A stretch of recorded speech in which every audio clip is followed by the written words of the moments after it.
네, 기록적인 폭염과 집중호우 그리고 감염병 등 기후변화와 환경 파괴가 몰고 온 위기를 극복하기 위해 전라북도가 새로운 도정 방향을 제시했습니다. 생태 문명으로의 전환이 바로 그건데요.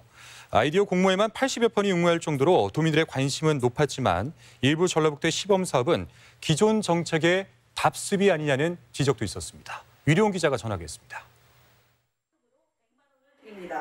기존 산업 문명이 아닌 생태 문명으로의 대전환을 위한 아이디어 공모. 80여 편의 다양한 제안이 쏟아졌습니다. 먹고 마시는 캠핑이 아닌 고기 없는 캠핑, 음식 조리 않는 캠핑, 쓰레기 없는 캠핑이 진정한 자연사랑이라는 제안이 으뜸을 차지했습니다. 단순히 먹고 마시는 그런 어떤 관광이 아니라 어떤 가치를 실현할 수 있는, 그래서 친환경에도 이바지할 수 있는. 먼데 있는 숲 가꾸기에 돈을 들일 것이 아니라 일상을 보듬어줄 메타세콰이어 가로수길 같은 생태도로 조성도 후한 점수를 얻었습니다.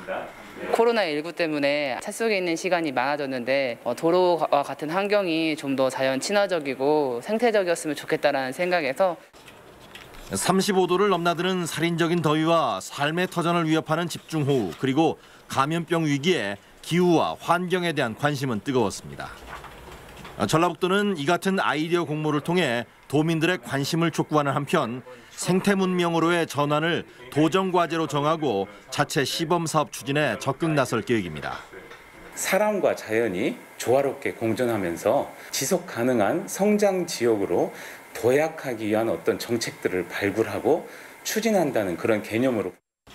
하지만 전라북도가 구상 중인 사업은 청정 전북과 도농 상생, 그린 에너지, 생활 인프라 등 기존에 추진했던 사업과 겹치는 부분이 많습니다.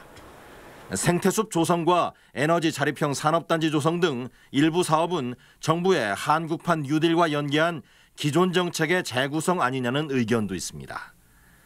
생태 문명을 표방한 전라북도의 선언이 전북의 미래를 바꿀 혁신적인 정책으로 체계화될지 아니면 친환경, 녹색 등 기존 정책의 연장선에 머물지 주목됩니다. MBC 뉴스 유룡입니다.